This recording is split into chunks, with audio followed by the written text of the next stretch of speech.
Buenas tardes, les damos la bienvenida al octavo coloquio de investigación que organiza la Dirección de Investigación y Posgrado de la Universidad Nacional Rosario Castellanos. Mi nombre es Yolanda Mendoza Ruiz y seré quien modera esta mesa titulada Salud Alimentaria, Dietas Sostenibles y Bienestar Comunitario en la CDMX, perteneciente al programa de Maestría en Seguridad y Soberanía Alimentarias. Esta mesa está conformada por dos docentes comentaristas, a los cuales tengo el honor de presentar. El doctor Paris Aguilar Piña es doctor en antropología, especialista en estudios sobre antropología de la alimentación, el desarrollo de propuestas de teoría y método para los estudios de antropología de la alimentación en comunidades indígenas y mestizas, teniendo como prioridad los aspectos culturales e históricos relacionados con la alimentación como práctica social, también antropología económica y teoría antropológica. Le damos la más cordial bienvenida. También tenemos a la doctora Diana Lilia Trevilla Espinal. Ella es investigadora egresada del Colegio de la Frontera Sur y de la Universidad Nacional Autónoma de México. Sus líneas de investigación se enfocan en la agroecología, desarrollo sustentable, investigación-acción participativa, derechos humanos y transversalidad de la perspectiva de género. Además de los comentaristas, dentro de esta mesa se encuentran estudiantes que presentarán sus avances del trabajo terminal, que en un momento presentaré. La dinámica de trabajo es que cada estudiante tiene un máximo de 10 minutos para realizar la presentación de sus avances de investigación. Una vez que terminen, los comentaristas tendrán 10 minutos cada uno para hacer la retroalimentación que consideren pertinente. Es importante recordar que no hay réplica por parte de los estudiantes y que la retroalimentación debe ser revisada, analizada y considerada con sus respectivos docentes directores de trabajo terminal.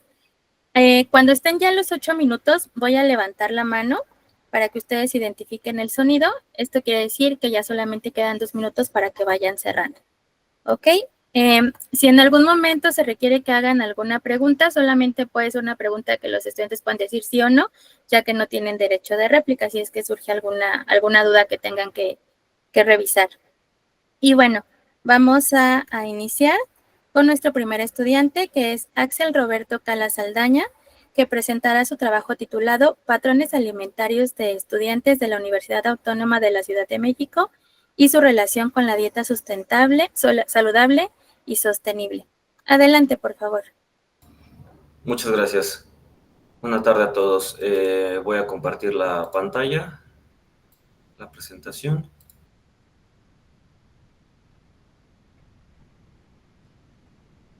Okay. Bueno, pues muy buenas tardes. Como ya se comentó, mi nombre es Axel Cala. Voy a presentar los avances de la investigación del proyecto en cuestión, del cual estoy siendo asesorado por mi comité, dirigido por el doctor David Sebastián Monachón.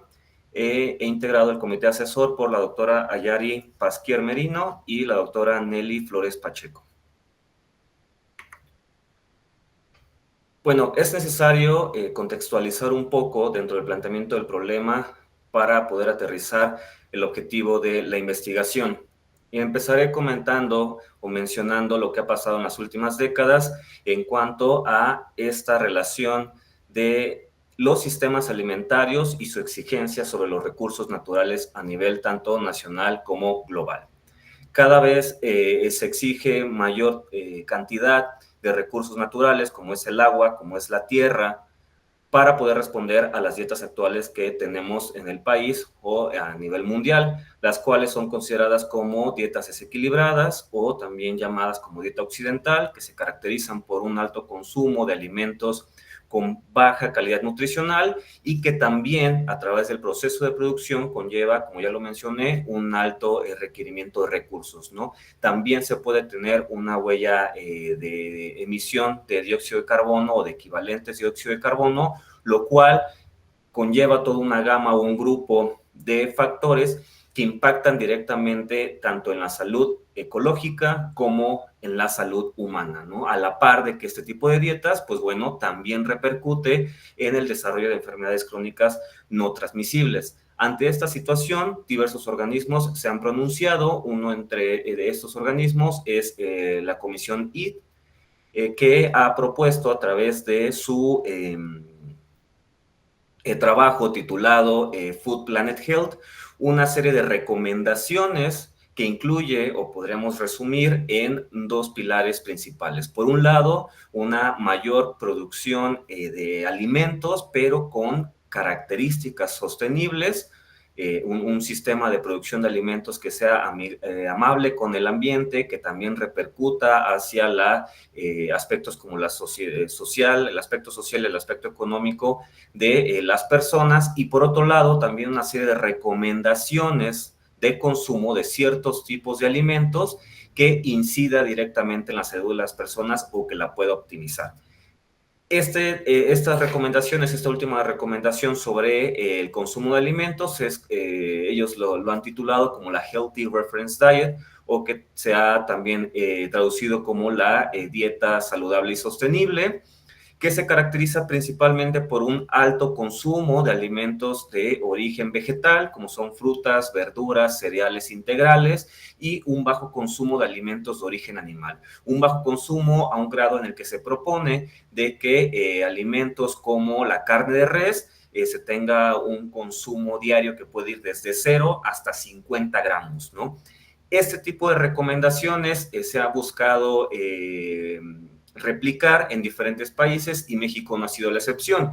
En el 2021, Castellanos Gutiérrez y colaboradores han realizado una investigación para identificar, de acuerdo a los datos que se tienen a nivel nacional a través de las encuestas nacionales de salud y nutrición, si es que el país o la población, su consumo promedio, se apega a estas recomendaciones de Eat Lancet.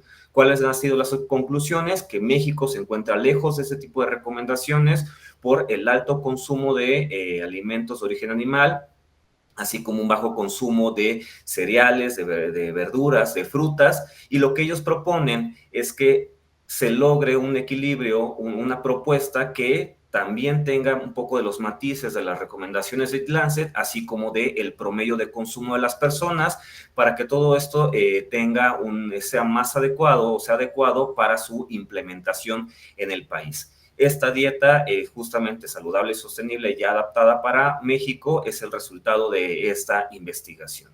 Sin embargo, así como ellos mencionan que el país a nivel promedio de consumo de alimentos se encuentra alejado de lo que Eat Lancet propone, pues hay un detrás, ¿no? Un conjunto de factores detrás de esta dinámica alimentaria.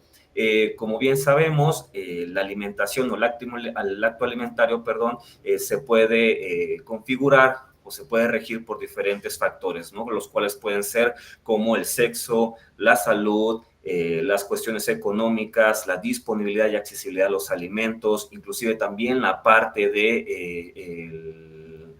del gusto, ¿no? Factores también hedónicos que tienen que ver con que las personas, a través de todo este tipo de factores, elijan, preparen y consuman sus alimentos. Estas características también se encuentran en un grupo en especial de la sociedad, que son los universitarios, ¿no? Un grupo de interés tanto para la investigación como para el sector de salud. ¿Por qué? Porque, bueno, cuentan con un entorno que podría ser propicio para el desarrollo de actitudes o de comportamientos alimentarios a favor de su salud, y que también es un momento de sus vidas en el cual pueden empezar a desarrollar toma de decisiones independientes que pueden estar asociadas a la alimentación. Y entonces, como lo había comentado, dentro de este grupo también se encuentran ese tipo de características que determinan la alimentación, y es ahí donde diversos estudios han puesto sobre la mesa qué tipos de factores son los que determinan el consumo de alimentos o las dietas de los universitarios.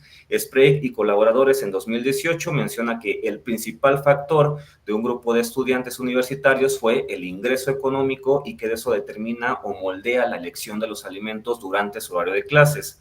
También Coralo y colaboradores en 2019 menciona que son dos factores los principales. Uno, el estrés académico que viven los estudiantes, así como también sus habilidades culinarias para la preparación de alimentos en casa y poderlos llevar a la universidad y consumirlo. Y por otro lado, Almoire y colaboradores en 2024 menciona que el principal factor tiene que ver con aquellas cuestiones sensitivas, ¿no? El gusto, la vista y el olfato son los medios por los cuales las personas eligen sus alimentos, tienen que gustarles tanto en sabor, en cuanto a la presentación y en cuanto a cómo huelen para que ellos lo puedan integrar en su dieta dentro de estos ambientes universitarios. Y todos estos factores de los cuales he estado platicando, bueno, tienen que ver con un concepto que es el concepto de patrón alimentario, que se tiene que entender no solamente como el conjunto de alimentos que se consumen a lo largo del día o de la semana por parte de una persona, sino también, aunado a esto, los diferentes factores sociales, culturales, económicos, ¿no? Individuales que permiten la elección, la preparación y el consumo de los alimentos. Entonces, dicho esto, se plantea la hipótesis de la investigación, la cual es los patrones de consumo de los estudiantes de la Universidad Autónoma de la Ciudad de México en plantel San Lorenzo Tezonco presentan poca similitud con la propuesta de dieta saludable y sostenible. Además, existen factores económicos, sensoriales y sanitarios que tienen que ver con la inocuidad de los alimentos que determinan el consumo de estos. Como objetivo general, se ha planteado el analizar la relación entre los patrones alimentarios de los estudiantes del plantel ya mencionado y la recomendación de la dieta saludable y sostenible, el cual se logrará a través de estos objetivos específicos. El primero, que es identificar las características socioeconómicas de los estudiantes, además también identificar la frecuencia y motivos de consumo de los alimentos en los estudiantes del plantel, también identificar las características de compra, preparación y consumo de los alimentos por parte de los estudiantes, establecer los patrones de consumo a través de las características anteriores y, por último, hacer una comparación de estos patrones con la recomendación de la dieta saludable y sostenible. Es un estudio que se propone como de tipo transversal, explicativo no experimental, donde se buscará una población, como ya lo he mencionado, que sean estudiantes de la licenciatura, pertenecientes a la Universidad Autónoma de la Ciudad de México en el plantel San Lorenzo Tezonco, los cuales deberán de tener ciertas características a través de los criterios de inclusión, que es que tengan 18 años o más, estudiantes de ambos sexos y cualquier género, estudiantes que acepten contestar una encuesta electrónica que se va a desarrollar, que más adelante platicaré. Y los criterios de exclusión son aquellos estudiantes de posgrado, trabajadores y docentes de la universidad. En cuanto al tamaño de la muestra, bueno, se buscará alcanzar una muestra de alrededor de 367 alumnos, la cual deriva de una fórmula que se aplicó para poblaciones finitas, aplicando un total de estudiantes matriculados en el 2022 de 18,204 estudiantes en ese plantel, ¿no? Sin embargo, esto nos va a servir como un parámetro de alcance, pero se buscará también que la muestra cumpla con los intereses de los investigadores de la investigación tal cual, tratando de tener cierta homogeneidad de acuerdo con la cantidad de estudiantes de cada licenciatura, así como pues también llegar a tener en cuenta la disposición de los estudiantes en cuanto a realizar la encuesta. Bueno, el instrumento es un instrumento que consta de 4 secciones. La primera, que tiene que ver con datos generales de los encuestados. La segunda, que es una frecuencia de consumo derivada de la adaptación de la dieta saludable y sostenible que mencioné en los antecedentes del planteamiento del problema. Una sección dedicada a los motivos de consumo y otra sección dedicada a las características de compra, preparación y consumo. Y bien, en la primera sección de datos generales se va a cuestionar o a buscar la información en cuanto a la licenciatura a la que pertenecen, sexo, edad, delegación, colonia y tiempo de recorrido a la universidad, así como también el nivel socioeconómico a través de la herramienta propuesta por el AMAI en el 2022 para identificar el nivel socioeconómico a través de rangos que derivan de un puntaje que se lleva a cabo a través de 10 preguntas. En cuanto a la frecuencia de consumo, Bueno, se hace una frecuencia de consumo de alimentos tanto de manera diaria como semanal, desarrollada a partir de la propuesta de Castellanos y Gutiérrez, que es la adaptación de la dieta saludable y sostenible para la población mexicana.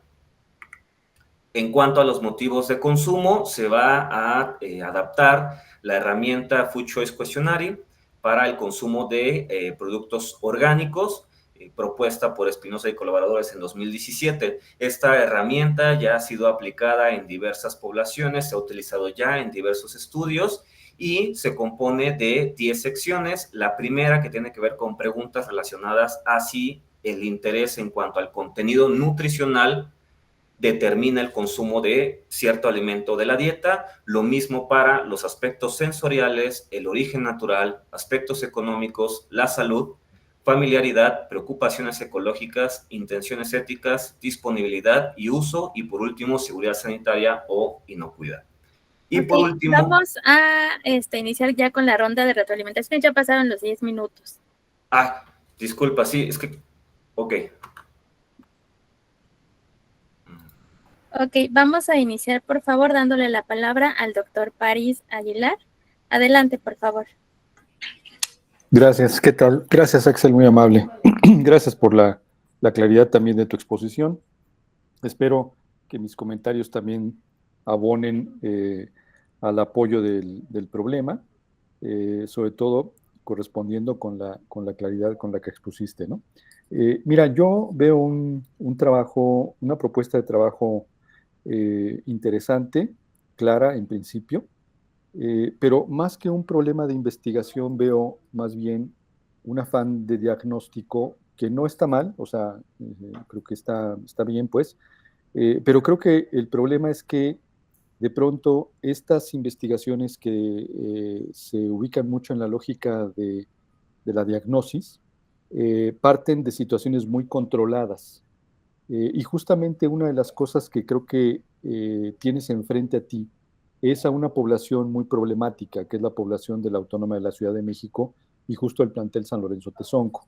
Es decir, es población que en general tiene una raigambre en situaciones de alta marginalidad, de condiciones muy precarias de vida, y de pronto el tema de la alimentación no se reduce en poblaciones de este tipo. Si en la población universitaria en general no se reduce solamente al tema de dieta saludable sostenible versus dieta no saludable no sostenible, pues en estas poblaciones menos. Es decir, son poblaciones que están con situaciones problemáticas muy complejas de vida cotidiana, que van desde las familias homoparentales, desde violencia intrafamiliar, de situaciones de marginalidad, te decía yo, laboral, de precarización laboral, de precarización de la movilidad, o sea, poblaciones que se mueven, que tardan 2, 3 horas en moverse de la escuela a su casa o al trabajo, y al trabajo, que invierten muchísimo tiempo en el tema de la movilidad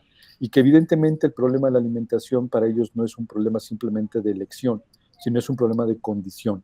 Y creo que por ahí, al menos en lo que tú llegas a exponer, sí lo planteas como premisa, pero ya en el desarrollo del planteamiento del problema, incluso en el planteamiento de del propio instrumento de investigación principal, que sería el de la encuesta, no veo reflejado un poco el tema de la problematización de esta circunstancia. Es decir, partes de premisas correctas, me parece, pero el desarrollo de la misma investigación eh, dudo mucho que se pueda plantear como un problema de investigación como tal, porque yo lo que veo en Excel es, a ver, voy a comparar, y si me equivoco, por favor, con toda confianza me dices, voy a comparar a una población sus hábitos alimentarios. Tengo como referencia los parámetros de dieta saludable y sostenible, pero lo que yo veo es que no me voy a encontrar con eso, que más bien los patrones de alimentación tienen que ver con dietas que no están relacionadas con esto. Pues claro, pues, o sea, eso es un poco una verdad en sí misma, o sea, no hay un problema allí, simplemente hay que describirlo y diagnosticarlo, cuáles son las condiciones particulares en las que se da esa relación, ¿cómo se llama?, dicotómica entre una cosa y la otra, ¿no? Pero mi intención es subrayar que el problema no termina allí, sino que el problema apenas es la expresión de una serie de relaciones muy complejas que están jugando con aspectos de la complejidad del esquema de vida del estudiante en un plantel como el que estás estudiando, ¿no? Cuya condición, te repito, me parece que sí es algo muy importante que observar, para entender incluso la manera como los estudiantes se plantan en la institución y se comportan ante la institución. Tú lo conoces muy bien, este esquema de asistencia, no asistencia, de presencialidad, no presencialidad, que estamos en la dinámica siempre jalonearnos con los estudiantes de tengo 50 en lista, pero me aparecen siempre 10 y luego al final del semestre me aparece uno. O sea, es una locura, pero en realidad son como manifestaciones de muchos problemas que viven estas comunidades, entre ellas, de alguna manera, el malentendido del modelo de la propia universidad, ¿no? Pero eso ni siquiera es algo que necesariamente a ti te afecte, sino creo que le abona toda esta complejidad de la que estaba yo hablando, ¿no? Entonces, me parece un tema interesante, incluso yo dije alguna vez una tesis similar a esta para estudiantes de CCH en el CCH Naucalpan, y el modelo de la investigación fue un modelo muy modesto, pero a mí me pareció como muy interesante, porque sí lograba, y ya tiene muchos años, tiene como 20 años de eso, pero sí lograba como al menos husmear en el laberinto de lo que diríamos serían las pasiones de los jóvenes que están jugando en el tema de la elección, de la preferencia, de la posibilidad siquiera de plantearse ante sí la idea de una alimentación, sea sostenible o sea saludable, es lo de menos. El caso es que les llegue a la boca, ¿no? Ese es un poco el asunto.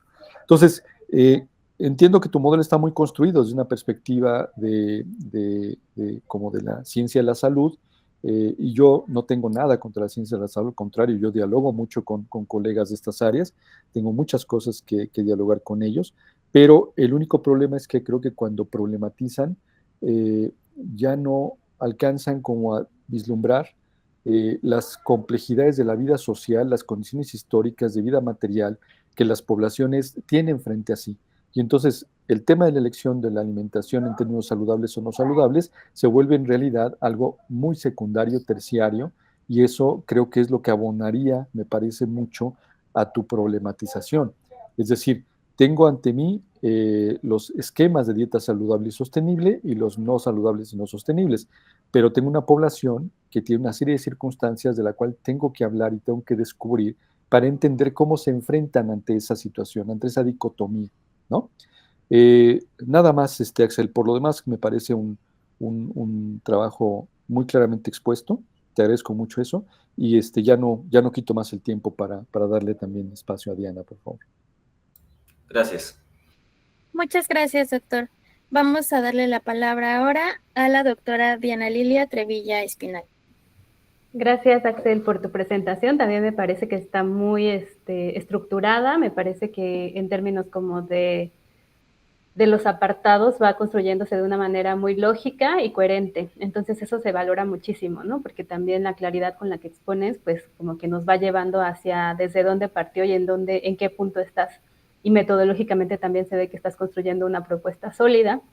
Yo coincido en algunas cosas con el doctor París, sobre todo en términos como del contexto, ¿no? O sea, como de comprender y darle mucho valor al contexto de dónde se está analizando la situación. Cuando te escuchaba también pensaba mucho en si me preguntaba si ya se está dando por hecho como el modelo de dieta saludable y sostenible, o sea, como si es algo con lo que tú estás convencido de que quieres partir de ahí o llegar ahí, o más bien es algo que también se pone en cuestión un poco en el problema y en el desarrollo, ¿no? Justamente porque lo que decía el doctor es cierto, vas a encontrar que hay un modelo al que se aspira a llegar, pero pues de qué depende que realmente se adopte, ¿no? O sea, qué condiciones existen alrededor y especialmente que en qué contexto se está probando si existe. Me venía también mucho como a la reflexión, que supongo que ya en el texto vendrá más profundidad de los conceptos, de la historia, de cómo los abordas, o sea, pero justo pensaba en términos de la colonización del imaginario alimentario o la colonización también que implica tratar de llevar modelos de dietas a distintos lugares, ¿no? Y desde dónde viene y cómo luego eso pues sí, se vuelve como que se diluye un poco la imposición de una cierta manera de pensar las dietas, o sea, pero que sí hay como relaciones de poder también en cómo se crean estos patrones deseados de cómo alimentarse, ¿no? Entonces, pues yo sugeriría eso, también problematizar mucho desde dónde vienen estas sugerencias de dietas, a qué le llaman saludable, a qué le llaman sostenible, ¿no? Por ejemplo, ahí tú mencionabas un poco de qué sería que se consuman alimentos de origen vegetal, frutas, verduras y tal. Suena como neutral, pero quizás no lo es tanto, sobre todo pensando en que justo el sistema agroalimentario pues ha hecho que se pierda un montón de agrodiversidad, ¿no? Y que además también, aunque haya frutas y verduras, se imponen ciertas frutas y verduras que son descontextualizadas, ¿no? O que ahora pues eso, como que se homogeneizan estos patrones alimentarios. Entonces hay mucho que problematizar sobre el tema del patrón alimentario y desde dónde viene, ¿no? Y luego cómo eso se traduce en algo ya más práctico. Sí me gusta como alguno de los indicadores, bueno, la mayoría de los indicadores en el perfil me parecen adecuados y que creo que te van a dar mucha información sobre esto, o sea, cuáles son las condiciones, el contexto, las circunstancias materiales, los intereses, ¿no? Creo que también una parte importante sería agregar en la parte de motivos, o tal vez sí está, pero pues como esto es una presentación breve, ¿no? Pero la parte como de si hay conciencia realmente de que es una dieta sostenible, saludable por parte de quienes entrevistas y de dónde viene esa información. O sea, no solamente como que el motivo sea, pues quiero alimentarme sanamente y saludablemente y quiero contribuir al medio ambiente, sino como de dónde reciben esa información, ¿no? Porque eso también nos da una lectura de qué tipo de relación existe entre lo que se considera saludable y sostenible y cómo llega eso, cómo llegamos a apropiarnos, ¿no? O cómo se llega a adoptar o no esto de la dieta saludable y sostenible. Entonces, pues creo que eso serían como mis grandes reflexiones a partir de escucharte. Y sí me parece algo relevante y sobre todo me parece muy importante que bajas de lo global a lo que ocurre en un contexto específico, ¿no? O sea, ¿cómo se traduce eso? Sí parece un diagnóstico, pero me parece que es muy válido porque de repente se quedan abstracciones muy ahí como de lo que se anhela que suceda en términos globales o amplios o así, pero luego eso como a una escala territorial específica y en un tiempo específico, o sea, como eso realmente existe o no existe, está haciendo resonancia o no. Entonces esa parte me parece que ya una vez que avance la tesis, pues seguro se van a ir viendo estas otras reflexiones o estos otros aportes, sobre todo, yo creo que teóricos e incluso hasta metodológicos, o sea, como que ahorita estás claro como de cuáles son los instrumentos y cuáles son las categorías, pero seguramente después como en las conclusiones o algo así, habrá aportes de, bueno, metodológicamente quizás nos falta también o le falta a estos instrumentos hablar de esta otra parte, ¿no? Entonces esto también sería muy bueno como aporte para tu tesis. Gracias. Muchas gracias a todos. A continuación, Luis Antonio Gómez Mendieta presentará su trabajo titulado Evaluación de la triquinelosis como limitante para la seguridad alimentaria de las comunidades rurales en la Ciudad de México durante el 2025. Adelante, por favor. Permítame. Ups.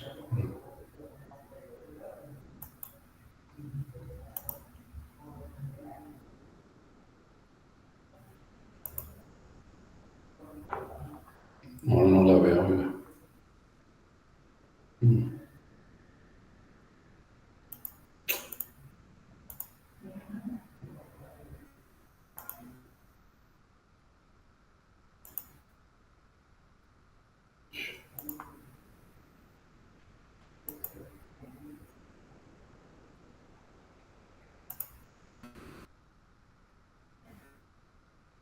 Permítame. Sí, claro.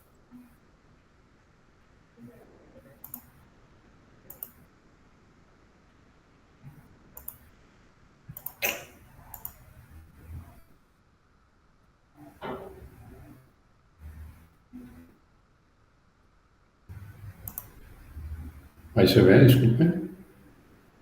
No, aún no. Aún no se ve.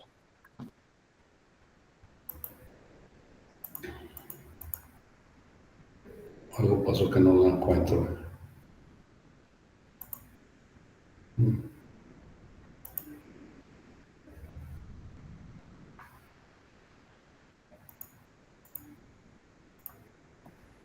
Dante, ¿estás listo para presentar?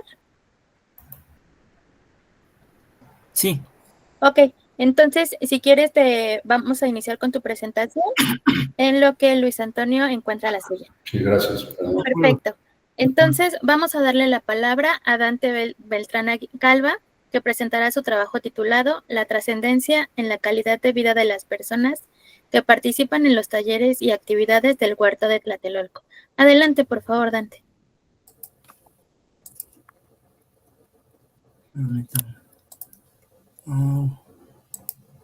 ¿Ya se ve? No, tampoco. ¿Tampoco se ve? Sí, porque... Pero creo que ahí va. A ver. Sí, ya está cargando. ¿Ya Ajá, está? ¿Ya está cargando? Ujú. Bueno, seguimos viendo en azul. Pero no sé si cerrar y volver a A ver, compartir. permítame. A ver. A ver.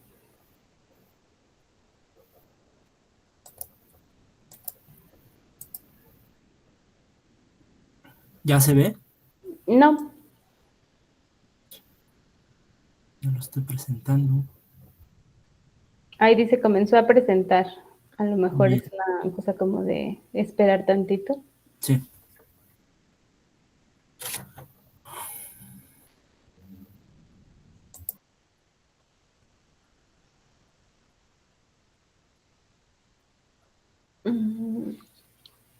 No, no sé. Ahí va, creo que ahí va. No. No, todavía no. ¿Y tú no las tienes, Yolanda? No, no las tengo. Ujú. Denme un segundo para pasarles mi correo, a ver si me las pueden Ajá. pasar. ¿Puedo checar si se puede ver la mía? Sí. ¿Dio la chance el compañero? A ver.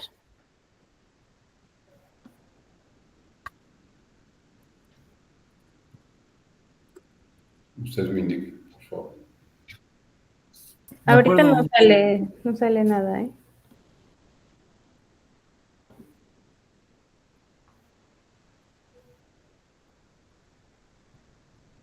No, todavía no.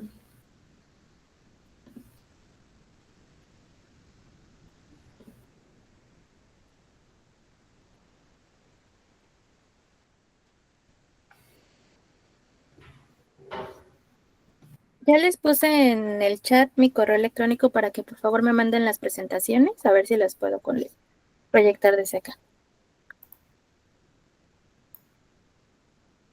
No, ok.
Edgar, ¿estás listo para presentar?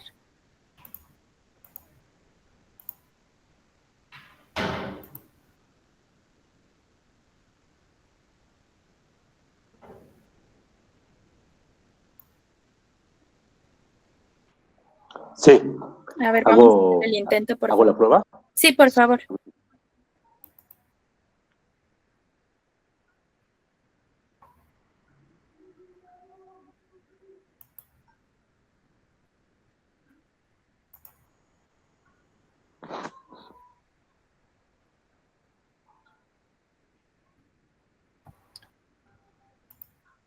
Ok, ¿ya se ve la presentación? Sí, sí se ve. Sí, ya sé. Ok, entonces vamos a iniciar con la presentación de Edgar Enrique López Fonseca, que presentará su trabajo titulado Fortaleciendo la salud en la CDMX. Guía para integrar superalimentos en la dieta diaria de adultos mayores. Adelante, por favor. Sí, muchas gracias. Y disculpe por la cámara, pero me tuve que parar aquí para poderle presentar. Bueno, buena tarde a todos. Mi nombre es Edgar Enrique López Fonseca. Soy aspirante a la maestría en Seguridad y Soberanía Alimentaria de la línea de investigación, Alimentación y Cultura, Perspectivas en los Sistemas Alimentarios. Hoy les presentaré mi proyecto que se titula Fortaleciendo la Salud en Azcapotzalco, Ciudad de México, guía para integrar superalimentos en la dieta diaria de adultos mayores. La presentación incluida sigue el siguiente orden, como se ve en la diapositiva del índice. Comenzamos con la introducción. Las enfermedades crónicas no transmitibles constituyen hoy un desafío crítico para la salud pública. Su expansión se relaciona en gran medida con el abandono de las dietas tradicionales y el consumo creciente de productos industrializados. A partir de la década de los 90, la apertura comercial favoreció la entrada de alimentos industrializados de bajo costo que, aunque ampliaron la oferta a la población, consolidaron dietas ricas en calorías, azúcares, grasas y sodio. Como consecuencia de ello, 8 de cada 10 adultos mayores en México padecen al menos una enfermedad crónica, lo que deteriora su calidad de vida e incrementa tanto el gasto familiar como las erogaciones del sistema de salud.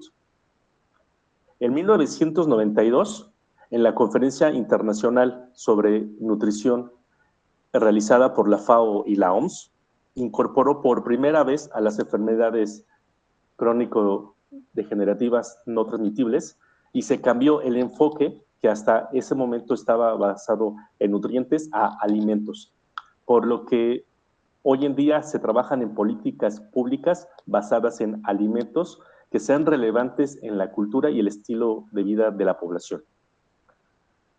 Es aquí donde los superalimentos pueden tomar un rol importante para la mejora de los cambios de hábitos en la dieta, con propuestas disponibles y accesibles para la población.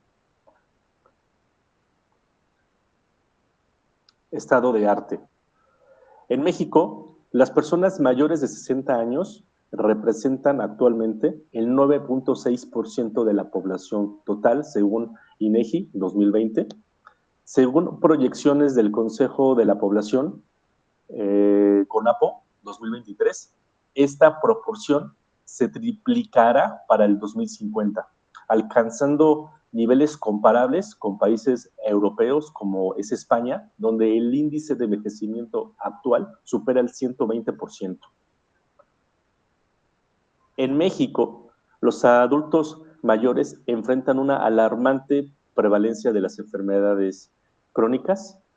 Según la ENSANUT 2022, arriba del 70% de la población mayor de 60 años presenta sobrepeso u obesidad y el 20% vive con diabetes mellitus tipo 2. Estas condiciones se vinculan directamente con las causas de mortalidad para este grupo poblacional.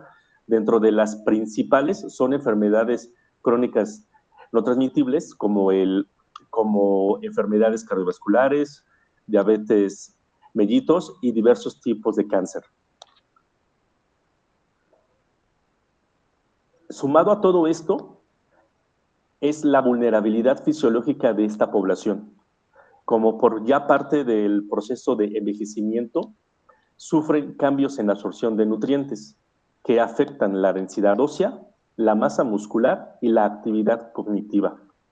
Los superalimentos, como es el caso del amaranto, nopal, maíz azul, espirulina, quelites, entre otros, son ricos en vitaminas, minerales, fibras, proteínas de alta calidad y antioxidantes, mostrando un gran potencial para la mejora de la dieta de adultos mayores. En este caso, las guías vigentes carecen a menudo de pertinencia cultural y de adaptaciones prácticas que faciliten su adopción para los distintos segmentos de la población, incluidos los adultos mayores. Planteamiento del problema.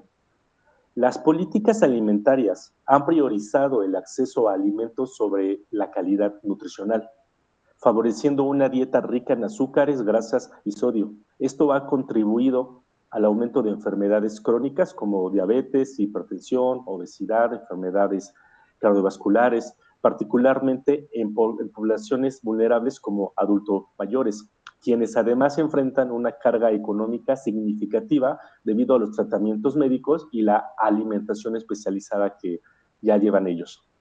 A pesar de que el artículo número 4 constitucional garantiza el derecho a la alimentación nutritiva y suficiente, persiste una brecha entre la disponibilidad y la accesibilidad de los alimentos tradicionales y su incorporación efectiva en la dieta de la población.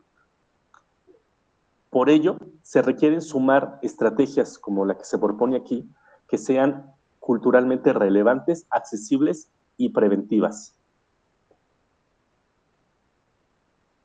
Justificación.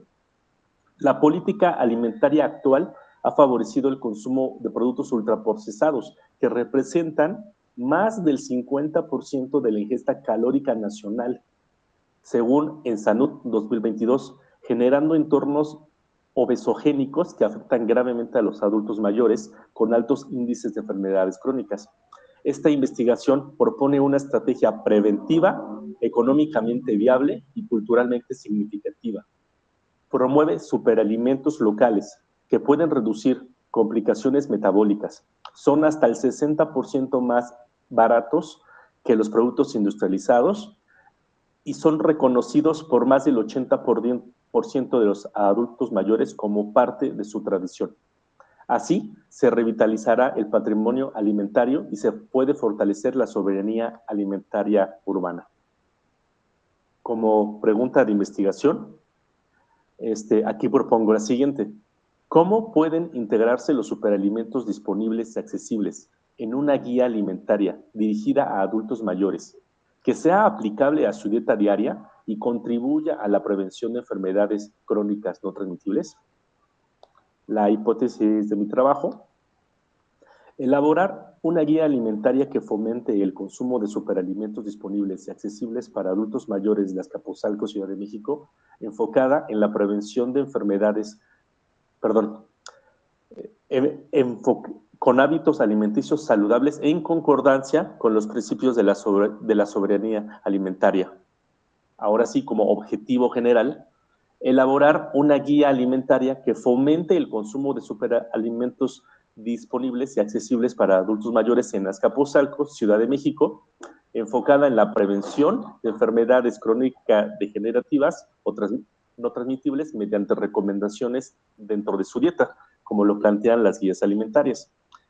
Objetivo específico: identificar superalimentos disponibles y accesibles en Azcapotzalco, Ciudad de México. Analizar hábitos alimenticios de adultos mayores en la unidad habitacional Villas Azcapotzalco, que es donde mi población de estudio. Elaborar mensajes que promuevan el consumo de superalimentos, diseñar recetas prácticas y validar la guía con la población de estudio. Posteriormente, producir y difundir la guía a la población. En la parte metodológica, la población de estudio son hombres y mujeres mayores de 60 años que residen en la unidad habitacional Villas Azcapotzalco, en la alcaldía Azcapotzalco. Para este estudio estoy proponiendo un enfoque mixto, dividido en dos fases. La primera fase se realizará un diagnóstico mediante encuestas, entrevistas y revisión documental. Para la segunda fase se hará la validación de la guía con dos grupos focales, uno constituido por mujeres y el otro constituido por hombres, con la intención de evaluar qué tan comprensible es la accesibilidad y la utilidad que ésta les puede resultar, para que así se puedan hacer los cambios y asegurar que la propuesta responda a las necesidades de esa población en específico. como consideraciones éticas, en todo momento aseguraré que el consentimiento será informado, tanto verbal como escrito. Garantizaré la confidencialidad y participación voluntaria de la población, y los incluiré para el diseño de la guía. Ya para mi cronograma, como lo pueden ver en la presentación, les presento mi plan de trabajo, y de acuerdo a él se planifica que para el siguiente semestre haré la recolección de los datos para mi investigación. Aquí les comparto algunas de las referencias que hasta ahora han sido parte de mi investigación, y pues no me queda nada más que agradecerles por su tiempo y comprensión. Muchas gracias. Muchas gracias por la participación. Vamos a iniciar con la ronda de retroalimentaciones, iniciando con el doctor Paris Aguilar Piña, por favor. ¿Qué tal? Bueno, primero una pregunta. ¿Esta Rebeca Monroy que estoy viendo es la Rebeca Monroy que pienso que es? ¿La que veo en pantalla? Sí, doctor, buenas tardes. ¿Cómo estás, Rebeca? estás? Qué gusto saber de ti por acá. Igualmente, es que me toca mañana, pero digo a la maestra, como no sé de qué trata, le dije, permítame entrar para saber Te de qué se trata. metiste. Oye, pues si Sí, tuvieras muchas oportunidad de aportar alguna cosa, sería muy valioso también para nosotros. Sí, claro que sí. Ahorita me reservo el Pues espacio de bienvenida, ustedes. bienvenida, Rebeca. Muchas Qué gracias. gusto saber de ti. Igualmente, gracias. Perdón. Perdón, me tomé estos segunditos. Edgar,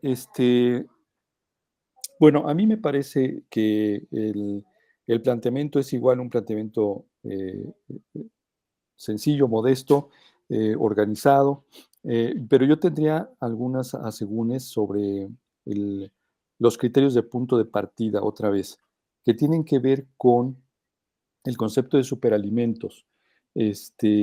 Yo creo que hay una descomunal grilla ahorita desatada pues, no solo en el país, en el mundo entero, sobre el tema de la adjetivación de los alimentos, ¿no? Héctor Burges decía en algún momento, no hay ni alimentos buenos ni alimentos malos, y menos superalimentos. Todos son alimentos portadores de nutrientes, y con ellos nos relacionamos pues justamente para poder subsistir de manera cotidiana. Entonces, a mí me parece un problema que el punto de referencia sea pensar que hay ciertos alimentos que son pues, más alimentos que otros, y además como pues, justamente metidos en una suerte de ¿cómo se llama?, de clasificación que los hace de inmediato asociarlos con puro beneficio, ¿no? Como todas las enfermedades crónico-degenerativas, la gran mayoría de ellas son multifactoriales. Eso quiere decir que hay muchos factores que están alrededor del surgimiento y el desarrollo de las mismas, y si bien se tiene muy bien ubicado y conocido el papel que la alimentación tiene en ellos, no es el único problema, o sea, no son los únicos causantes de estas enfermedades, ¿no? Hay factores genéticos de los que se conoce una gran parte también de la importancia de estos elementos o estos factores en la formación y generación de las enfermedades y su desarrollo, por supuesto. Están las conductas individuales y las conductas colectivas que están asociadas con ellos, y son factores que complejizan mucho el asunto de digamos, explicar o darle peso mayoritario a un factor sobre de otro, porque en realidad lo que nos falta es el esquema completo para entender cómo se han construido cómo se han construido todo este bagaje de relaciones entre un factor y otro en términos evolutivos, genéticos, biológicos, fisiológicos,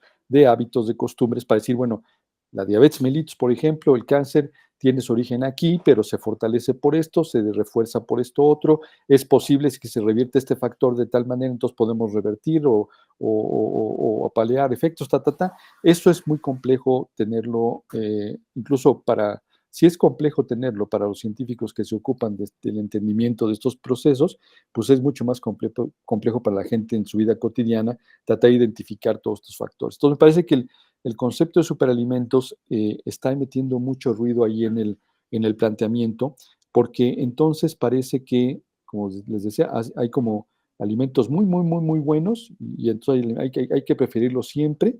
Y entonces la pregunta es, ¿y qué va a pasar cuando el mundo se centre solamente en la producción exactamente de esos superalimentos? ¿Qué va a pasar con todos los demás y esos otros factores que están alrededor del problema? Entonces, yo creo que estás identificando un cierto tipo de componentes alimentarios en la dieta de las personas que puede formar parte de ellos y coadyuvar al mejoramiento de su condición y a lo mejor al retraso o la no aparición de algunas enfermedades crónico-degenerativas. Pero eso, pues obviamente, no se puede evaluar con una muestra tan pequeña en un contexto tan local y tan concreto. Sin duda alguna que mejorar la dieta pues va a traer beneficios para la población siempre, ¿no? Para los individuos y las poblaciones. Pero esta idea de el alimento o ciertos alimentos que representan o tienen un papel muy importante, benéfico en la salud, se puede ampliar mucho más y no se limita solamente a los que has mencionado. Y eso creo que es muy importante tenerlo claro porque en realidad la función del alimento no es per se, sino es en correlación con todos los factores de los que hemos hablado, ¿no? O sea, no nada más es que tú integres amaranto a tu dieta, que tú integres nopal a tu dieta, porque lo puedes integrar de una forma que no sea exactamente un superalimento, tal como lo estás pensando. Y entonces eso, en lugar de traer beneficio, puede traer mucho perjuicio, ¿no? Entonces creo que eso es un problema importante, central, que hay que revisar, me parece, para si no modificar la lista de alimentos, por lo menos sí cambiar el adjetivo, porque eso es un gran problema, no solamente conceptual, sino perceptual, que puede deformar la intención con la que estás haciendo tú el proyecto de investigación.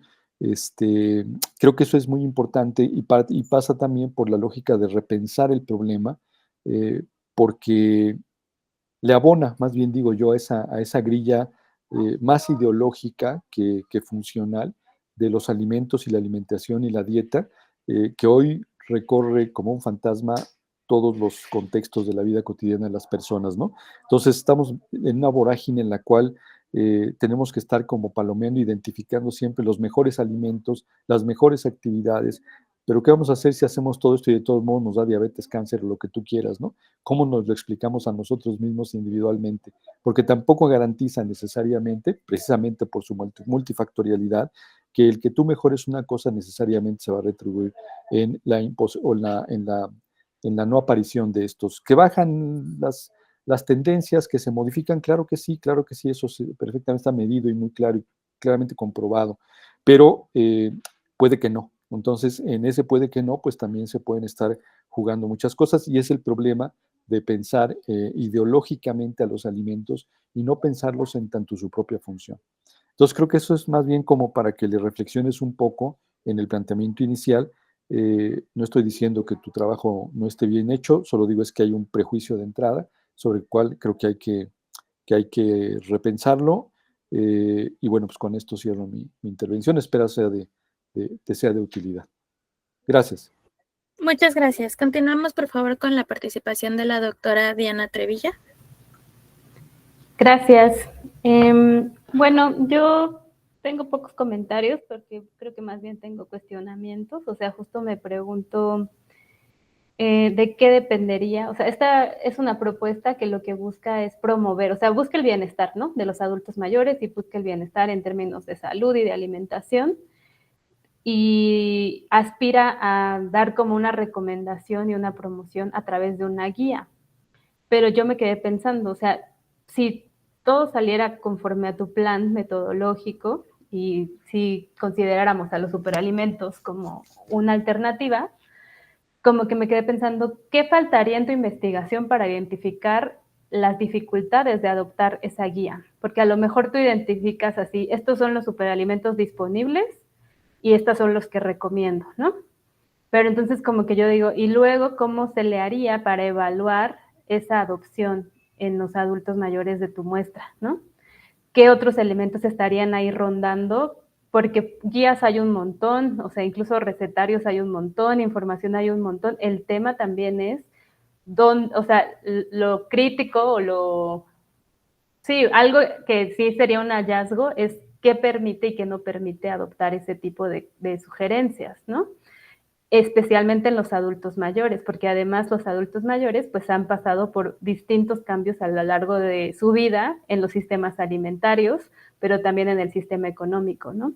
Entonces sí hay una parte que valdría la pena también ya en tu metodología y en la aplicación, porque veo que hay unas entrevistas semiestructuradas, no vimos las preguntas, pero supongo que una parte de esas entrevistas sí tiene que ver con perfiles sociodemográficos, que nos pueden también dar pistas y por ahí habría algún obstáculo para la adopción, pero quizás también en esas preguntas, o sea, como en otras cosas que tienen que ver más con la percepción, con la valoración, o con las propias preocupaciones, o con la propia, no sé, o sea, como los hábitos en términos también de la cultura, ¿no? O sea, como de estos alimentos que eligen. No sabemos si son superalimentos los que eligen o no.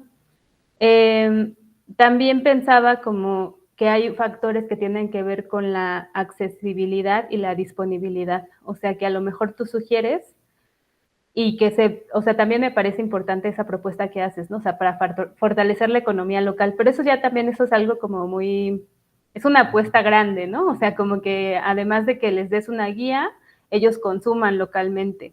Entonces, todas esas cosas que tú quieres que sucedan, que tienen un objetivo importante, o sea, porque todo es a final de cuentas para el bienestar, yo sugiero que problematices los riesgos, los obstáculos que habría para que eso sucediera, no nada más como la recomendación o la promoción, sino problematizar qué cosas actualmente no están haciendo que se adopte o que se elijan estos superalimentos. Eso sería de mi lado.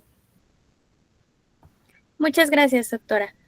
Ahora vamos a retomar entonces la presentación de, un segundo, por favor, Muchas gracias. de Luis Antonio Gómez Mendieta, quien presentará su trabajo titulado Evaluación de la triquinelosis como limitante para la seguridad alimentaria de las comunidades rurales de la Ciudad de México durante el 2025. Bien. Buenas tardes a todos y a todas y una disculpa por los inconvenientes.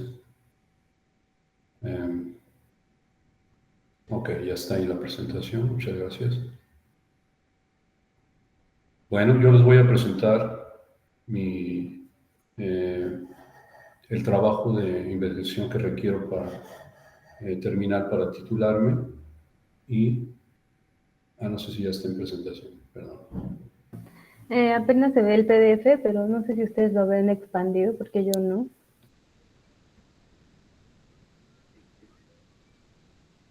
Sí, no hay. Sí la miran, ¿no? Sí, sí se ve. Ahí está. Ok, sí. Muchas gracias. Y el título del trabajo que pretendo realizar se denomina Evaluación de la presencia de triquinelosis como limitante para la seguridad alimentaria de las comunidades rurales en la Ciudad de México en 2025. Y es, bueno, el contenido que proyecto realizar se compone por los siguientes apartados: resumen, la introducción, material y métodos, resultados, la discusión, obviamente las referencias, la declaración de conflicto de intereses y manejo ético de los animales que se utilizan durante la investigación y la información de apoyo recibidos. La que sigue, por favor. Bueno, como parte de la problemática y planteamiento del problema, y dado que se pretende saber cómo impacta esta enfermedad, la triquinelosis, en la seguridad alimentaria en el marco de la porcicultura, a continuación les presento algunos datos importantes de lo que representa la porcicultura a nivel mundial, nacional y en la Ciudad de México. Puedo comentar que es una zoocultura que desde la conquista y desde el descubrimiento de América se tuvo los primeros avances en ello, o las primeras formas de poder explotar este tipo de animales, dado que en el segundo viaje de Colón se dice en las crónicas que en las Islas Canarias trajo a México, o de ahí trajo a México 6 ejemplares de hembras de cría de cerdo ibérico. ¿Y por qué es importante esta zoocultura? Pues porque es una especie doméstica que ya se explotaba en el continente europeo y asiático desde tiempos inmemorables, y es una parte de la ecología de esos territorios. En todo el continente americano no existía el cerdo, el Sus scrofa, que es el cerdo doméstico. Y como les comentaba, es una especie doméstica de gran potencial productivo, porque puede producir en un metro cuadrado de terreno, puede producir hasta 200 kilos por año. Y se dice que una hembra de cría puede producir hasta 3.000 kilos en un año. Algo importante es que es una especie que se adapta a todos los tipos de alimentación, y cualquier alimento casi lo consume. Y tiene una gran conversión alimenticia. Se dice que 3-1, es decir, por cada 3 alimentos puede producir 1 kilo de carne. Ya hablando del entorno en la porcicultura mundial, pues es una gran subcultura que produce alimentos de alto valor biológico, como es la carne, y que se requiere para el desarrollo humano, principalmente de la niñez, las mujeres embarazadas y lactantes, y sobre todo en los adultos mayores es muy importante contar con alimentos de alto valor biológico. México actualmente es el 8º país productor y produce 1.6 millones de toneladas al año, y se considera que es el segundo alimento que se consume a nivel nacional, y se dice que se consumen 20 kilos aproximadamente por habitante por año. Y hablando de la Ciudad de México, es el penúltimo lugar en la producción a nivel nacional, y se dice que el censo del INEGI, que existen 12.177 ejemplares de este animal doméstico en 14.003 unidades de producción familiar, lo que nos da una relación de casi un cerdo por unidad de producción familiar. Y se dice que se producen a nivel de todo el territorio de la Ciudad de México 5.16 toneladas de carne por año. No existen granjas intensivas, y tampoco existen rastros que puedan dar servicio a la gente que tiene esta producción. La que sigue, por favor.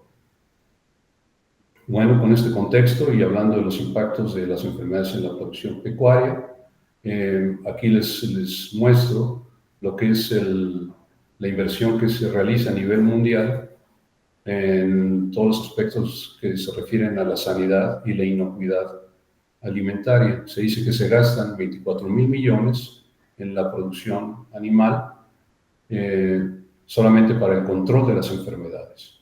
¿Y cómo es que impactan estas enfermedades en la seguridad alimentaria? Pues es primero por las muertes que causan las enfermedades, y sobre todo en el deterioro de la conversión alimenticia que producen en los animales domésticos productores de carne, principalmente. Algo también importante es que hay una carga financiera por todos los medicamentos, vacunas, mano de obra que se utiliza para la sanidad y la inocuidad alimentaria. La que sigue, por favor.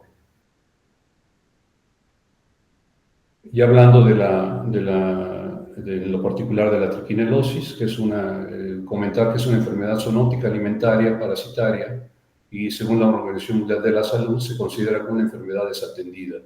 Esto es decir, que ataca a todas las comunidades, principalmente las desprotegidas y las más pobres, y se da por las condiciones en que son manejados estos animales, y sobre todo la pobreza para poderlos manejar de otra manera.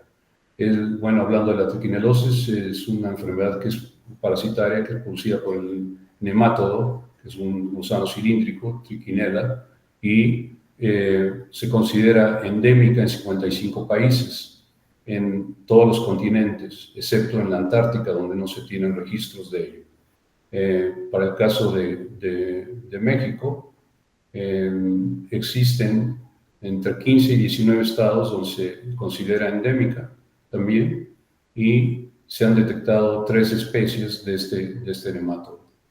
¿Pero por qué es importante? Pues es importante porque el ciclo biológico implica que los cerdos pueden ser susceptibles a la enfermedad, y pueden ser susceptibles, y puede haber un ciclo doméstico en las granjas, o puede haber un ciclo también silvestre, que se da en las especies, en la existencia de la biodiversidad. Y sobre todo es importante porque también en los dos ciclos se puede dar un ciclo sinantrópico, es decir, que puede haber especies que se pueden relacionar con las granjas y con el hombre, y les puede producir esta enfermedad. Es importante comentar que es una enfermedad de reporte mensual obligatorio de acuerdo a la Ley Federal de Sanidad Animal, y hablando en lo que es la producción animal.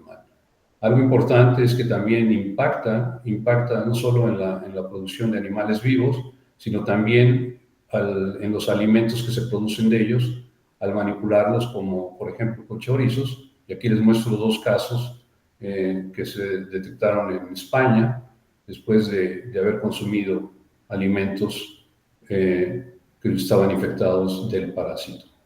Aquí nomás mostrarles que el malo de la película pues son los roedores, en este caso los roedores sinantrópicos, ratas y ratones, que generalmente conviven con el hombre a pesar de que no haya granjas, pero si hay granjas pues las poblaciones se incrementan porque hay mayor disponibilidad de alimento, y sobre todo se incrementa el riesgo. La que sigue, por favor. Bueno, enfatizar un poco más de la presencia cómo impacta la presencia de la triquinosis en la Ciudad de México. Principalmente las afectaciones van a ser por muertes, y sobre todo el efecto que va a causar en el detrimento del crecimiento y la eficiencia alimenticia de los cerdos, lo que va a resultar en una menor producción de carne.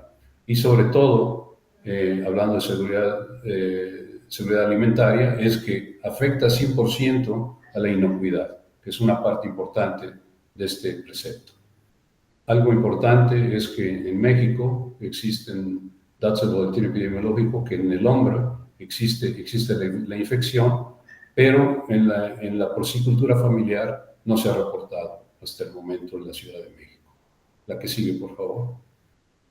Motivo del cual, que es el objetivo de este estudio, el cual planteamos como evaluar el riesgo de infección por Trichinella spiralis, triquinosis, en humanos que consumen carne de cerdo proveniente de granjas familiares o traspatios, a través de medir la presencia de anticuerpos, lo que nos va a dar una prevalencia de la enfermedad en cerdos vivos que se manejan en explotaciones familiares o traspatios con fines de autoconsumo en la zona rural de la Ciudad de México en el año 2025.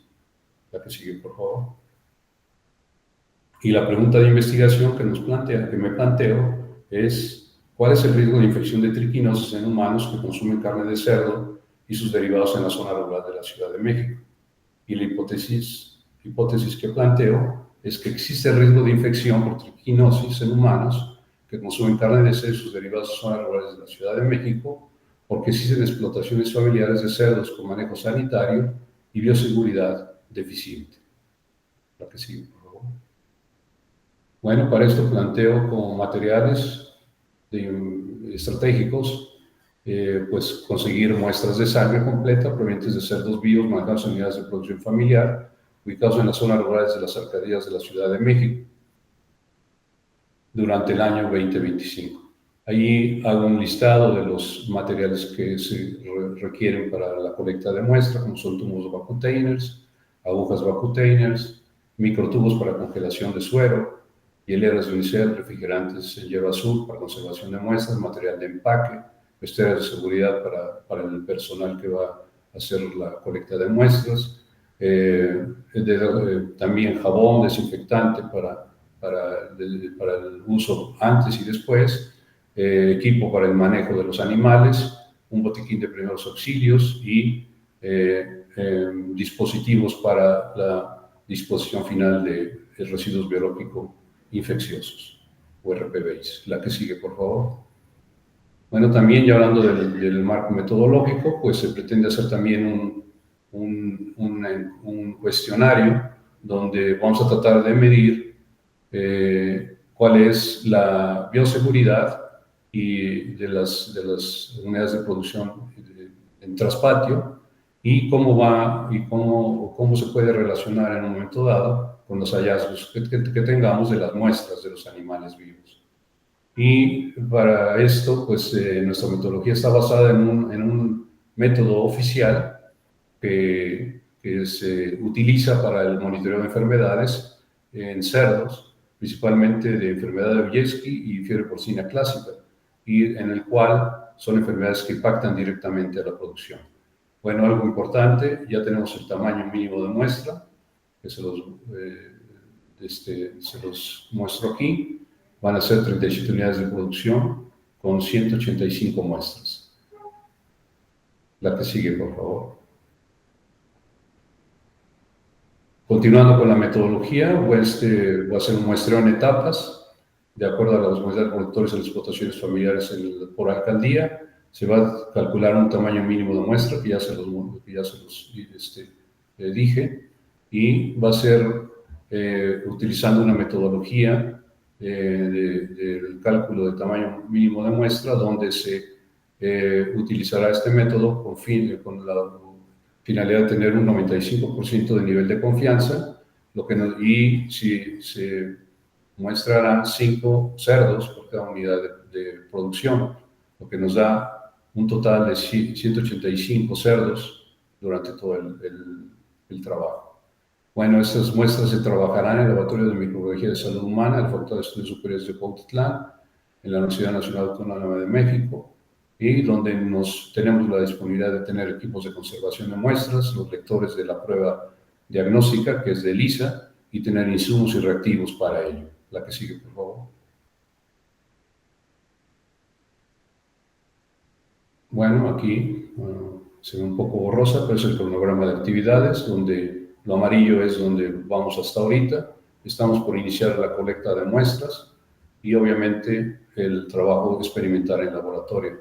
Después de ello, pues, pasaremos a notificar a los productores los resultados y aquí hacer un paréntesis porque el manejo ético de esta información es muy importante, dado las implicaciones que tiene en la salud pública y en la salud de los animales, y sobre todo que en un momento dado puede impactar en la comercialización de esos animales a nivel local.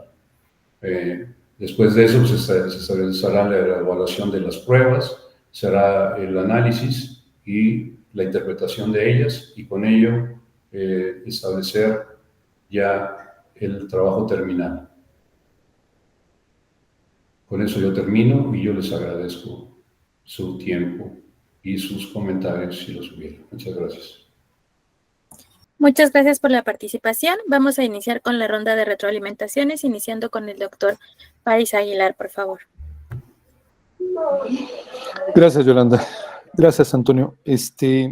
Mira, yo el proyecto, bueno, ya me has platicado un poco de él en el curso y me queda perfectamente claro cómo está planteado el desarrollo, el problema en sí mismo. Pero no hay que olvidar que este es un programa de posgrado, primero, y segundo, que es un programa de posgrado que está tratando de explorar nuevas problemáticas desde puntos de vista novedosos. Y hay una pregunta que no está como, incluso es un comentario que aplicaría como por lo menos a los otros dos casos que ya revisamos y seguramente al tercero, pero en el caso tuyo me brinca, así como muy de entrada, porque yo te veo, por supuesto, muy, muy claro del problema, manejas muy bien todo el tema técnico, todo el tema de los métodos de trabajo, etcétera, pero de pronto me parece un ejercicio pues muy de tu área, es decir, en el cual estás, por supuesto, muy cómodo planteándolo, los aspectos de método, los aspectos técnicos, los aspectos patológicos, etcétera. Entonces yo digo, bueno, desde esa perspectiva, para mí no hay problema, porque está ahí prácticamente puesto el chirrión y el palito, ¿no? Es decir, hay los elementos suficientes para entender qué es lo que quieres ubicar, qué vas a encontrar y además cuáles son las incidencias que va a tener en la producción y en el uso de los productos de la cría de cerdos. Pero yo te preguntaría, y ese es un poco el tema que me gira en la cabeza, es ¿cómo conectas esto con un problema de seguridad alimentaria? Por ejemplo, por la vía del patrimonio biocultural, ¿cómo lo puedes problematizar? Porque creo que ahí está el reto, en realidad, de los programas, los proyectos que se presentan para esta maestría. ¿Cómo poder articular un problema que es visto de una manera más o menos tradicional, de una manera más o menos convencional? ¿Cómo articularla con un nivel de conocimiento y una propuesta de conocimiento que lo que busca es precisamente marcar la diferencia en términos de solución de problemas, planteamiento de problemas y solución de problemáticas muy específicas y muy concretas, como es el caso que tú estás manejando? Si esa reflexión, yo diría, no aparece en tu planteamiento, pues lo veo como una muy buena, un buen planteamiento desde la perspectiva de la zootecnia, la biología, pero yo ya no conecto eso con un problema de dimensiones como las que pretendemos en el programa de posgrado, ¿no? No solamente me refiero a los alcances cuantitativos del planteamiento, sino a los alcances cualitativos. ¿Cómo puedes hacer desde tu perspectiva que el problema que estás planteando se pueda ver desde una perspectiva no convencional, ¿no? Y no es nada más una cuestión de forma, es una cuestión de planteamiento novedoso de problemáticas, digamos, tradicionales, pero que lo que buscan es precisamente plantear respuestas alternas o propuestas novedosas ante problemáticas que, si nos quedamos tal como tú lo estás planteando, pues está bien. Ya sabemos que la triquinosis es un problema que sigue existiendo en la Ciudad de México, que hay muy poco control en las zonas que se dedican a la puericultura en la Ciudad de México, y que además pues, nos lo seguimos transmitiendo unos con otros, porque las condiciones no dejan de cambiar, o sea, no dejan de ser las mismas, mejor dicho, ¿no?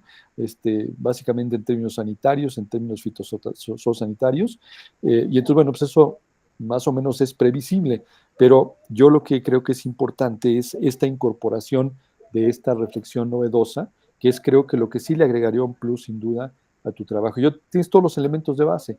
Yo digo, profundiza en esa parte en la que no has profundizado, y que la maestría creo que te da el espacio precisamente para que construyas una nueva manera de ver el problema, y que no necesariamente tiene que ser novedosísima, revolucionaria, es decir, sencillamente con que nos digas cómo esto puede interactuar en una política pública, por ejemplo, de definir el problema de la seguridad y la soberanía alimentaria en un territorio como la Ciudad de México, ni siquiera en el país, sino en la Ciudad de México, ¿no? En donde además las zonas dedicadas a la cuestión de la agricultura y la ganadería son cada vez menos y van a tender a ser mucho menos, y además los controles pues están muy tamizados por todo el asunto, pues ya sabemos, ¿no? De la corrupción, de los malos manejos, de las omisiones y los cacicazgos ahí locales. Pues todas estas son cosas que se van sumando al problema que tú estás planteando, ¿no? Entonces, ese sería mi comentario, no más allá de eso, porque todo lo tienes muy bien armado, muy bien construido, pero creo que sí vale la pena que te arrojes a plantear un paso más allá, ¿no? Como darle ese sello propiamente que se derivaría de tus conocimientos adquiridos en el programa de maestría, ¿no? Gracias. Gracias a usted. Muchas gracias. Vamos a continuar con la retroalimentación de la doctora Diana Trevilla, por favor. Gracias. Bueno, pues a mí cuando lo leí y ahora que te escuché, me pareció más bien que sí faltaban algunos elementos para pensarlo como un proyecto de investigación de seguridad, digo, sí, de la maestría como tal. Como que no logré entender qué es más allá de un testeo en cerdos, o sea, como que me costó trabajo comprender, ahora que te escucho y cuando leo, cuál es el objeto de investigación, cuál es el problema de investigación, porque se menciona la seguridad alimentaria, pero creo que se menciona de manera muy somera, o un poco como para que entre, ¿no? Ahí dentro del posgrado, para que entre como que sí existe, pero no encuentro la relación todavía. No sé si también el problema de investigación o el objeto de la investigación son los diagnósticos y la asesoría técnica, y también la unidad de análisis como que a mí se me difumina. No entiendo si son los cerdos, no entiendo si son productores o las granjas, o si es la mitigación del riesgo.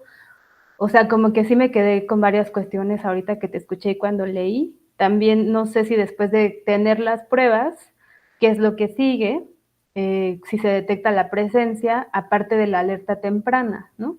Entonces yo sí también creo que hay que profundizar más en cuál es el vínculo de todo esto, de que exista esta enfermedad con la seguridad alimentaria, y que no se quede solamente como que se le agregó, sino cuál es el vínculo con los indicadores de seguridad alimentaria, ¿no?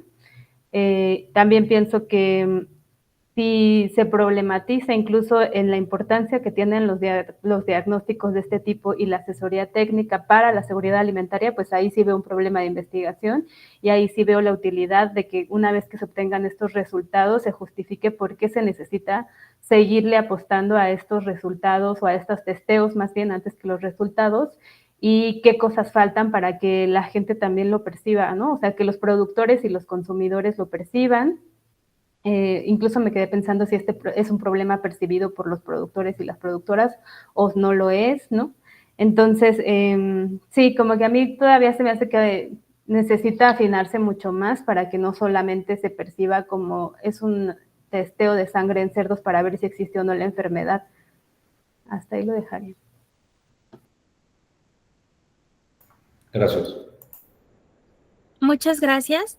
Vamos a continuar, por favor, con Edgar Enrique López Fonseca, que presentará su trabajo titulado Fortaleciendo la salud en la CDMX, guía para integrar superalimentos en la dieta diaria de adultos mayores. No, ese ya está, ¿verdad? Ese ya lo pasamos. Perdón. Sí, es el de los es puertos. Dante Beltrán Calva, quien presentará su trabajo titulado La trascendencia en la calidad de vida de las personas que participan en los talleres y actividades del huerto de Tlatelolco. Sí, gracias. Mandé mi presentación, no sé si me puedan auxiliar en eso.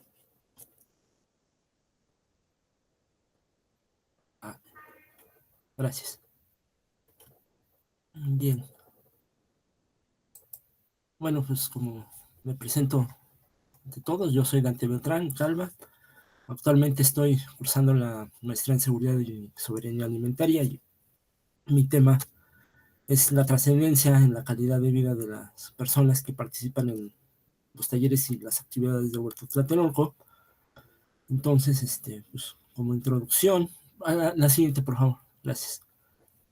Pues esta investigación más que nada va dirigida para saber cuáles han sido esos cambios en la calidad de vida de las personas que ahí participan en el huerto, es decir, de qué manera ha incidido su participación en ese entorno, ¿no? En un entorno que se dedica a la agroecología. La siguiente, por favor.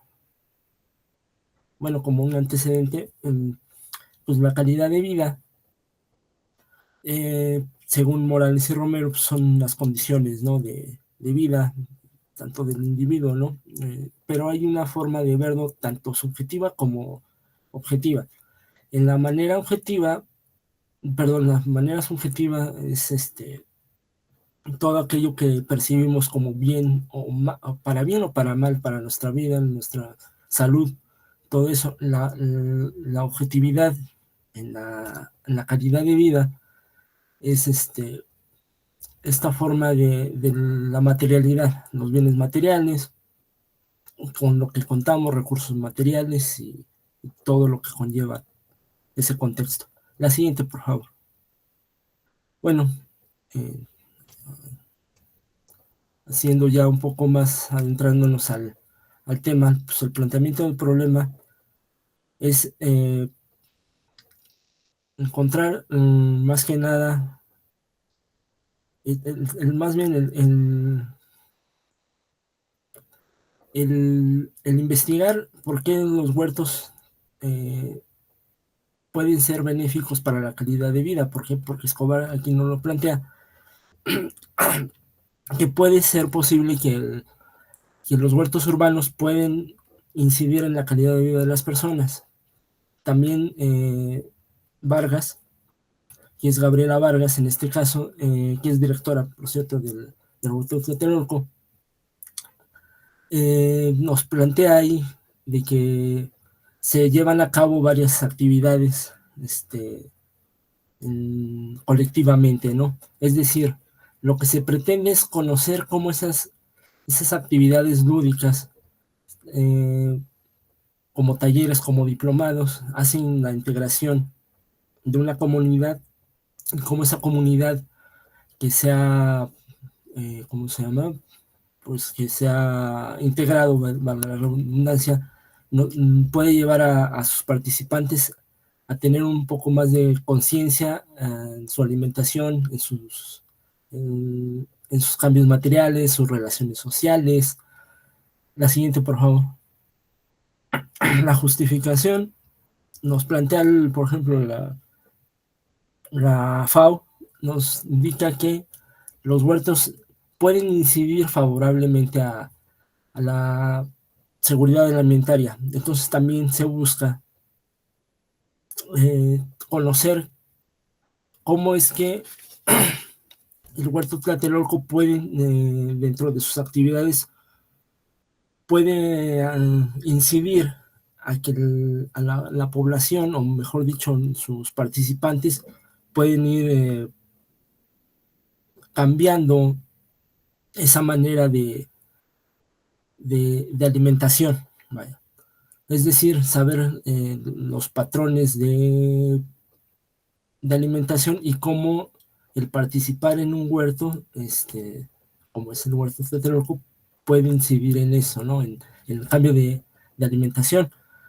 También se pretende saber cómo el estar en un ambiente como agroecológico, las personas pueden llegar a ser comunidad, tener esa conciencia de comunidad. También dentro de lo que se plantea investigar es la parte educativa, es decir, cómo por medio de la participación en los huertos se puede tener una conciencia de cambio de patrón alimenticio, es decir, no solamente el saber que se tiene una alimentación sana, sino también cómo podemos ser más selectivos, o más bien, cómo la comunidad puede ser más selectiva en su alimentación. La siguiente, por favor. Como pregunta de investigación, pues tengo ¿cómo influye la participación de los huertos urbanos? Perdón, la participación de las personas que asisten al huerto Tlatelolco en la calidad de vida, cosa que ya está planteando. También, pues, como objetivo general, pues, conocer cómo podría favorecer la calidad de vida de las personas que se involucran y participan en los talleres, ¿no? Como ya les comenté, pues la calidad de vida tiene varias formas de ver, las partes subjetivas, la parte objetiva. Entonces, como objetivo específico es examinar ese proceso de cambio, ¿no? Es decir, el antes, durante y el después del proceso que tuvieron las personas en su participación, cómo fue esa forma, cómo llegaron al huerto de Tlatelolco, con qué pensamiento, con qué circunstancias llegaron, cómo fue su proceso durante la participación y posteriormente saber de qué manera pudieron haber cambiado algo, tanto en su patrón alimenticio, como ya lo mencioné, si tuvieran una aproximación igual a otros tipos de espacios como estos. La siguiente, por favor. Y más o menos les platico que el huerto Tlatelolco, pues, es un espacio que viene funcionando ya más de 10 años. Esto fue a raíz de que en la unidad habitacional Tlatelolco había un terreno baldío donde antes había la Torre Oaxaca, la cual fue dañada por el sismo de 1985, así duró mucho tiempo abandonado el lugar. posteriormente llega Huerto Tlatelolco y ahí se funda el huerto para tener diversas actividades hasta el día de hoy. La siguiente, por favor. Y bueno, como trabajo metodológico, mi propuesta es la metodología mixta. Pues aquí tendré como base la escala FUMAT, que esta escala va dirigida a la... Perdón, es mixta porque tiene una entrevista semiestructurada y también un cuestionario, ¿no? La escala FUMAT, retomando esto, la escala FUMAT va dirigida a saber las condiciones, la calidad de vida de las personas. Entonces, de esta escala yo estoy retomando varios indicadores, como es la satisfacción personal, el crecimiento que han tenido las personas, también el aprendizaje, las metas que tienen a posterior, las preferencias personales, y aquí más o menos la metodología va encaminada a saber cuáles han sido su crecimiento, tanto personal, pero también educativo, en cuestiones de acercamiento, aproximación a seleccionar sus alimentos, pero también se han tomado más allá de un taller, si se han involucrado más en la agroecología. Como método cuantitativo también se propone la escala GENCAT, que también va relacionada a la calidad de vida. Y también eso es para hacer un poco más específicos y hacer el tema cuantitativo, medir un poco más la autopercepción. Y dentro de tanto la entrevista como el cuestionario, se pretende realizar una medición de qué tan regularmente han cambiado su patrón de consumo, es decir, si cuántas hortalizas comían aproximadamente antes de estar en el huerto Tlatelolco, cuántas hortalizas empezaron a comer durante su participación y posteriormente si siguieron con ese patrón de consumo, o simplemente no hubo ninguna diferencia. Quisiera también contemplar eso. La siguiente, por favor. Y bueno, como ya les iba yo más o menos encaminando ahí para toda la metodología, pues más que nada se busca conocer cómo al participar en el huerto Tlatelolco, las personas pueden tener esa concientización del medio ambiente como un espacio donde puedes realizar distintas labores agroecológicas. Puede que hagas conciencia o los participantes hagan conciencia tanto de consumo, comunidad y de problemas, no problemas, vaya,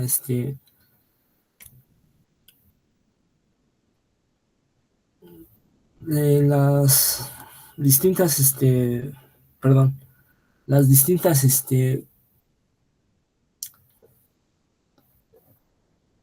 habilidades que puedan ir desarrollando en cuanto a su educación y cómo eso se ve reflejado en sus entornos, con familia, en trabajo y con las personas que lo conviven. Y bueno, pues la siguiente, pues, que es muchas gracias y gracias por su atención.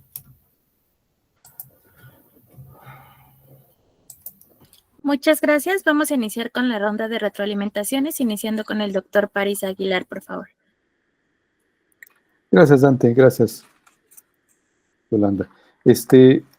Dante, mira, el proyecto es así que hecho para aquí. O sea, sin duda que el caso, el proyecto mismo del huerto en Tlatelolco pues es un espacio privilegiado para poder hacer una investigación de las dimensiones en las que pretendería el posgrado que se hicieran.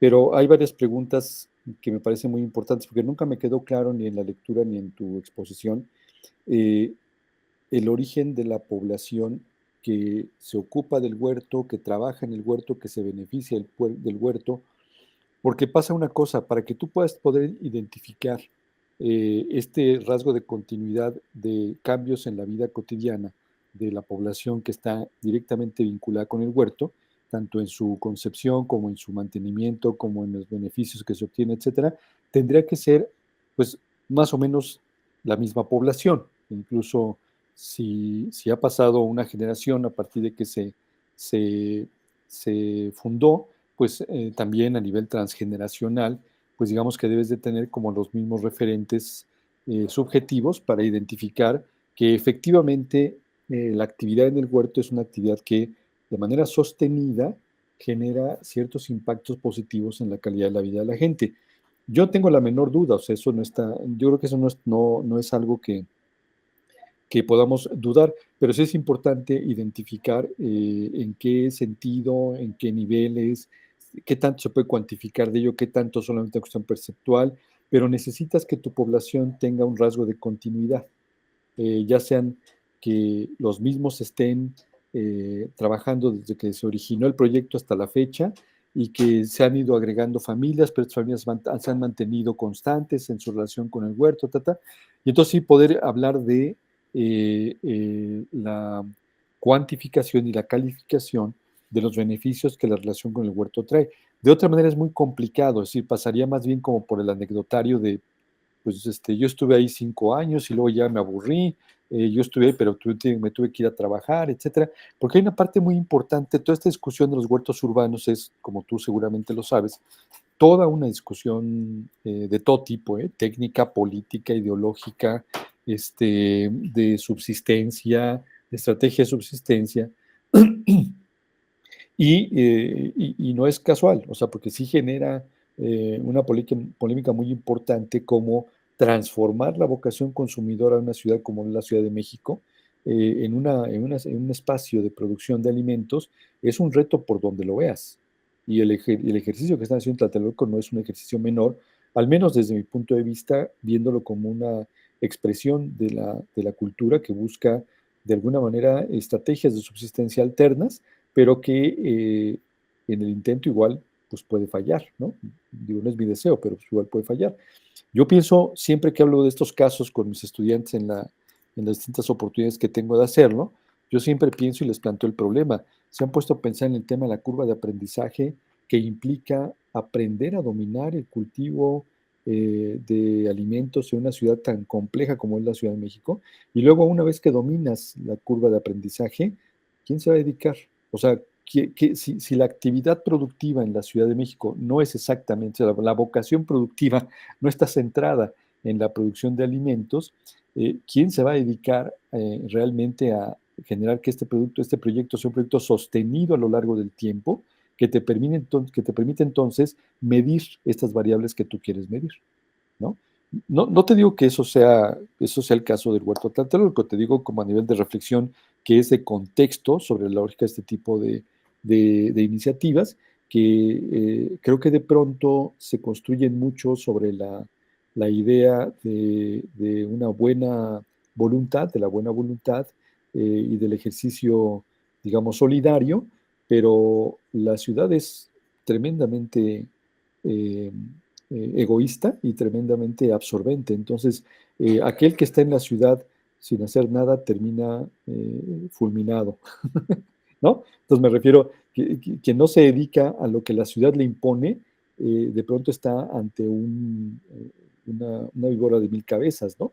Porque la ciudad es absorbente, la ciudad es tremendamente egoísta consigo misma, y estas iniciativas de pronto se pueden topar con problemas de continuidad que son impuestos por la lógica misma de la vida cotidiana en la ciudad. Pero esto es más bien como reflexión aleatoria y un poco general del contexto de lo que estoy diciendo, ¿no? Entonces, bueno, pues me queda un poco la duda, que no me la tienes que contestar, simplemente creo que es algo sobre lo que tienes que trabajar mucho, porque me queda claro la importancia del huerto, su funcionalidad potencial y su eficacia potencial, pero como tú, yo tengo dudas sobre si eso puede ser real y material, o sea, se puede cuantificar y se puede calificar en función de la continuidad de los miembros que son beneficiarios de hecho, de ello, ¿no?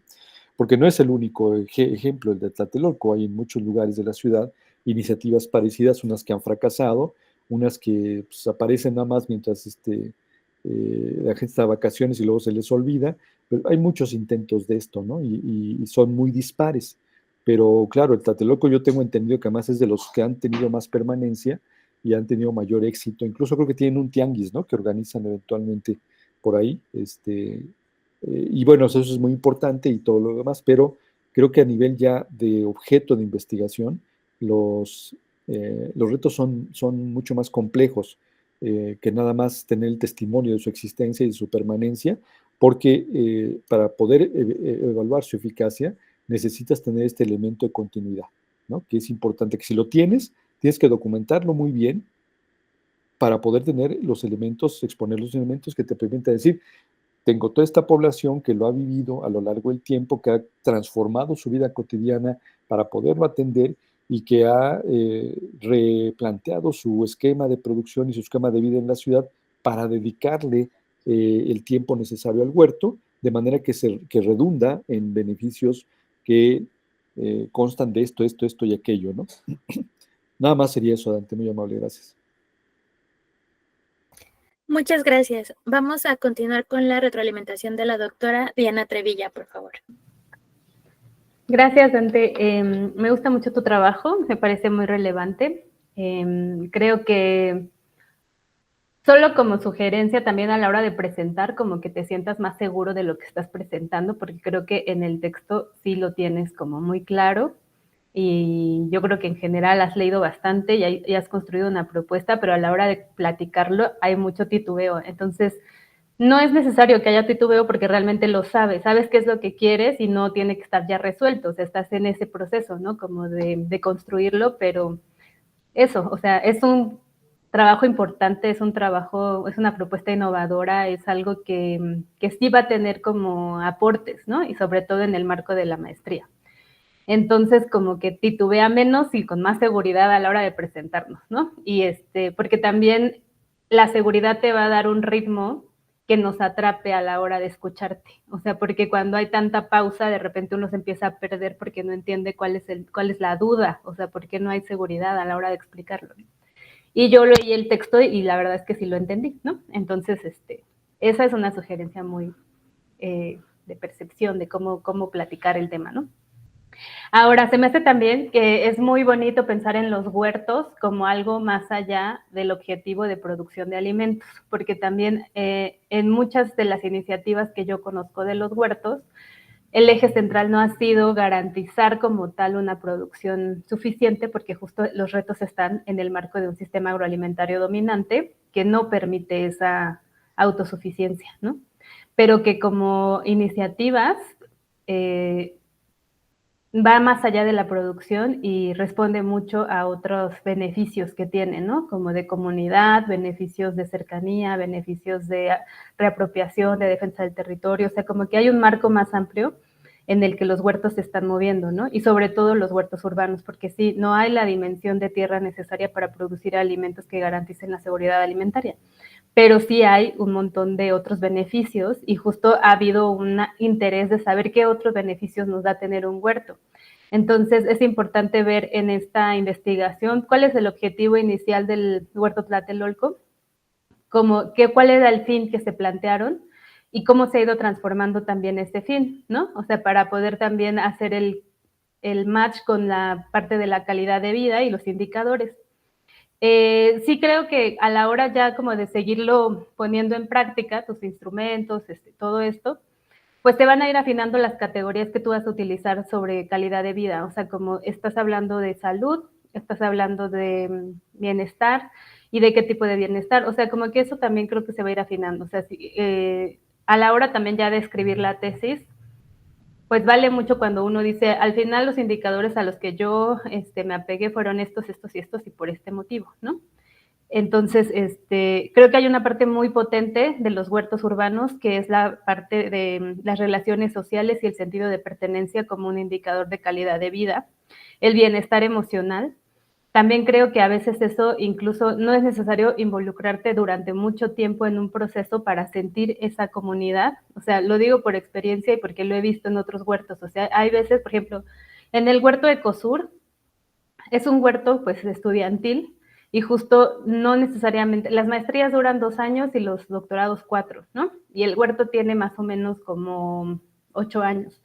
Pero ahí, por ejemplo, cuando ya se tiene una propuesta de indicadores de calidad de vida, sí se podría decir qué beneficios te ha traído o cómo percibes la calidad, los cambios en la calidad de vida a partir de participar en un proceso. Y ahí sí puede haber como algo que nos indique, sí me sentí más perteneciente a la comunidad estudiantil, ¿no?